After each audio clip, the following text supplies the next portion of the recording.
So we're very happy today to have with us Lee Hong-yuan, a former Minister of the Interior during the Ma Ying-jeou administration, professor in the Department of Civil Engineering at National Taiwan University, although now you are retired. Yeah. But you're more busy than ever, you're saying now. So maybe you should not retire. Yeah. Maybe that's the moral of the story. And you're also a very noted commentator on water resources, infrastructure, environmental issues. I know I've seen you many times at many different public talks, including TED Talks, most recently at the Peace Forum here in Taipei. Yeah. And you were talking about many of the dangers we're facing if we don't kind of start addressing climate change and just the very fact that Taiwan, we're on an island which oftentimes has typhoons and earthquakes, and we need to learn to live with the environment. Yeah. So very happy to have you with us today. And maybe why don't we start out with talking about a very important issue on everyone's minds recently, which was the Guangfu disaster in late September. For many of us, we learned a new term at that time, a barrier lake. But as you were just telling me before we started recording, that maybe we should just be talking about a debris dam. Okay, right. Yeah. So a debris dam, so that's formed naturally by rocks and the ground after a storm or an earthquake. Yeah. Okay, so maybe tell us a little bit about these debris dams and the barrier lakes they form. How common is this? And is this something that maybe us here in Taiwan should be talking about and being more cognizant of on an everyday basis? Yeah. I think most of the people, not only Taiwanese people, all over the world, we are not familiar with debris dam. It forms usually because of heavy rainfall. For example, this time in Hualien is triggered by heavy rainfall. And also it can be formed by the earthquake. And we are not familiar with that because always is in the remote mountain area. People cannot access. So actually, before the tragedy in Guangfu, actually there are so many debris dams in the mountain area, but they will not cause the problem because the volume of the barrier lake is not that huge. Even it collapse, you won't bring a lot of casualty to downstream. But this dam in Mataianxi, actually since I retired. So I never really pay attention to this event. It forms I think it's in July. And I received the call from the current Minister of the Interior, Mrs. Liu Sifang. And she called me. She said, can you try to help us and do anything about this debris dam? I said, okay, I asked my colleague to give me the information. At that time, September the 4th, I said, my God, there's already 60 million tons of water in that lake. 60 million tons of water, probably we don't have that idea. There are 2 Mudan Shuiku. Wow. Actually, so it's as big as a reservoir already. It's a reservoir already. Right, okay. Then I see the elevation say if it's totally to the field, there'll be 90 million. That's 1 Nanhua Shuiku. Wow. Then I said, my experience told me it will collapse for sure. We call it dam break. And when it will collapse, we don't know. Another typhoon comes, it will collapse for sure. But when typhoon will come, nobody knows. So I asked my students, we have to do the simulation. But doing the simulation, we call it dam break simulation. We need good quality and quantity of data. Okay. But in that mountain area, they are not exist. They don't have good quality and quantity of data. So it didn't exist just because it's a remote area? It's remote. It's a mountain stream. Nobody bother going there to take the... Normally no one cares about it. Yeah, nobody will go there and take the cross-section, anything. So that means we have to make assumption. Okay. So our assumption is when it reached the top of the reservoir, it will collapse for sure. And it will downwash. And we estimated about 60 million tons of water will rush to the downstream. Wow. And it's not just water. It's actually it's a debris flow. Right. Water with all the rocks, debris. So it's like mud and rocks. Right. And it will destroy the bridge and destroy the dike. And at that time, I looked at the map. We identified there are several locations. It will be for sure destroyed by this debris dam. So we do the simulation. And we finished the simulation September the 19th. We give the result to the government saying, no, you want to evacuate 600 people. That's way too less. So we suggest them you have to evacuate at least 8,000 people. Wow. And then actually it's a very short notice. So actually then it happens, everybody knows. So that fortunately we evacuate 8,000 people. Otherwise, the casualty will be much more serious. So you only had about 2 weeks to work on this, to simulate the problem. Yeah. And you realized right away this was going to be a very major problem. Yes. And it's not just a question of water flow. It's a question of water with mud, with mud. Rocks. Yes. And so that's going to damage buildings. It's going to damage infrastructure, bridges, what have you. Yes. So unfortunately, our assumption just very close to the actual simulation.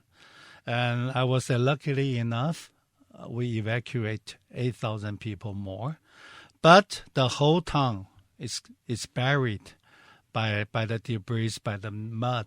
Then afterwards, we have to remove 6 million cubic meters of the sediment and the mud from the Guangfu townships. Correct. And the sediment it carried from the mountain. Actually, the water, the bed level of the downstream Mataianxi is 5 meters. That means the aggradation. The river lift 5 meters. Wow. That means most of the dike, the height is not enough. The strength is not enough. And then the Water Resource Agency, they said, oh, we have to remove 10 million cubic meter of sediment. So totally 16 million cubic meter of sediment, we have to remove it. But where? Right. How? Right. And how much money you want to spend? Right. And actually, then my sense told me, yes, we removed 16 million cubic meter of sediment from the river, from the town. Next typhoon comes, you will easily carry another 60 million. So how much you can, how you are going to deal with it? Right. That the debris dam, that site, totally there are 2.5 亿, 250 million cubic meter of the sediment is in the mountain area. Still waiting to be washed out. Waiting to be washed out. Wow. So unfortunately, the fate of Mataianxi and the fate of Guangfu, well, they are going to form another debris dam next year.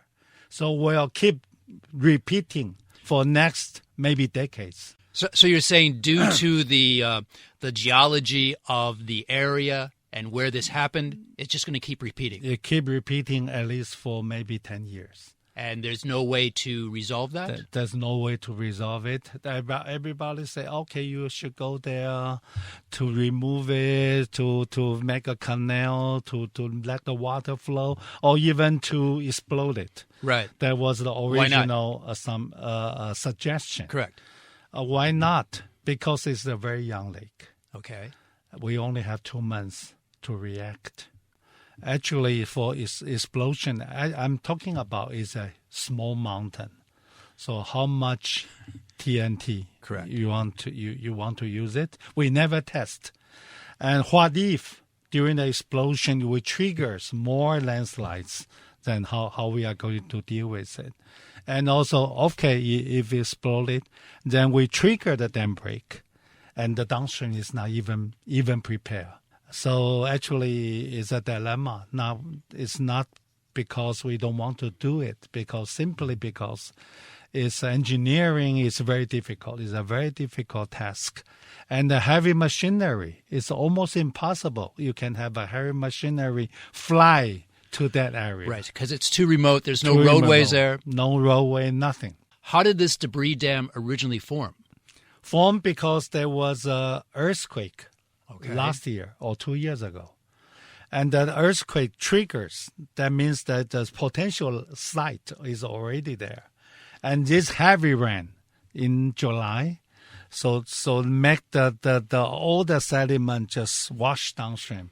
There are totally 300 million cubic meter, not tons, cubic meters. Wow. So that because of, unfortunately, Hualien is earthquake, heavy rainfall. That's Hualien. And moving forward, this seems like this is a problem that can occur in many places in Taiwan. We have to recognize the fact that here in Taiwan, this is our environment. This is the topography and the geology of Taiwan. So what should we be doing long term? The long term is actually the problem of this multi-island lake. How come it becomes so complicated? Because the government agency in charge of this multi-island debris dam is Forestry Bureau. Okay, Forestry Bureau, right. They are relatively a smaller agency. So technical-wise and manpower-wise, they are not capable of handling this kind of situation. So I keep suggesting our government say we should have an agency like FEMA. Okay. We should have in the federal government or in the national government, we should have this task force. And they are the brain of all the disaster for the government. For example, if we have this agency like FEMA, that means as long as the debris dam forms, we will ask maybe several university or national science foundation. We should collapse all the knowledge from different university. We study this debris dam, then we come out with all the and structural ways how to solve the problem, how we are going to deal with it. So in other words, this is a problem over many places in Taiwan. And so you're proposing that this should really be a coordinated and maybe proactive response from the national government, from the central government. From central government. And we have to do a lot of research on that. Well, I know you have a busy day today, but I want to thank you very much. So we had with us today Lee Hong-yuan, who's a former Minister of the Interior. You're also a very well-known civil engineering professor, and recently you've been using your expertise in other countries as well. Thank you very much.